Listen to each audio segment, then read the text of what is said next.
on te distingue particulièrement par ton habillement. Oui.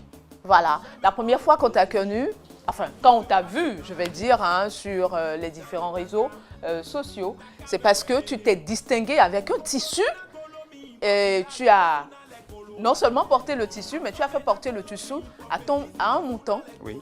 Je ne me trompe pas. Tout à fait, à un mouton. À un mouton, oui. voilà, à un arbre. Oui, tout à fait. Et il y avait l'oiseau, il y avait le véhicule qui était là. Ouais. Vous savez, côté style vestimentaire, il faut dire, demandez-moi où a quitté le nom Djangoon. Oui, dis-nous voilà. tout. Vous savez, Djangoon, c'est... Là, vous êtes Djangoon.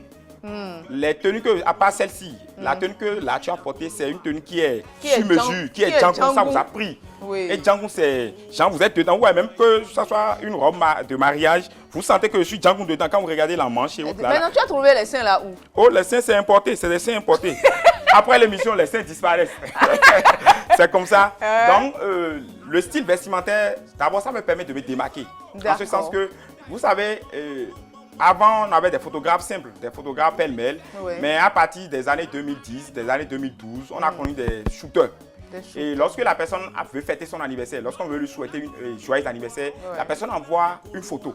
Et c'est à travers cette photo-là que vous postez, vous lui faites statut et puis. Et moi, j'ai constaté que lorsqu'on fait des statuts, ça fait seulement 24 heures et ça disparaît. Et moi, je me suis dit non, si je suis déjà Djangoon, quel style vestimentaire il faut créer? Qu'est-ce qu'il faut créer pour que les photos puissent en 1 minute faire le tour du monde?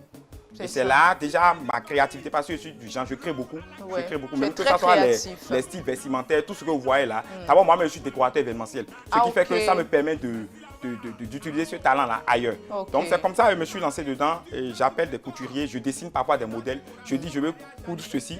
Parfois, il y a des couturiers qui refusent parce qu'ils se disent non, c'est quel délice ça, c'est un truc que je n'ai jamais fait. Imaginez coudre une tenue à un mouton, c'est irréfléchi. Mais lorsque vous payez à la hauteur de ce que la personne doit fournir comme effort, la personne vous sort le document. Donc, c'est comme ça. Toutes les fois, vous allez voir, l'inspiration est là. Toutes les fois, que ce soit la photo avec voiture, que ce soit l'arbre, que ce soit l'oiseau, que ce soit le mouton, c'est beaucoup de choses. C'est comme ça. Eh Seigneur, Seigneur. Oh là là. Oh là là. Qu'est-ce que c'est touchant? Admirez la robe. Appréciez le style. Appréciez le style. Comme ça. Ouais. Et là, nous avons un pantalon en bas. Avec des jupes. Des jupes. Voilà. Ah! Voilà, c'est comme ça, la maison ne dort pas. Home don't somnol. Ça ne peut jamais dormir. Voilà. C'est comme ça. Voilà. Voilà. Bon. Bye bye. Ciao.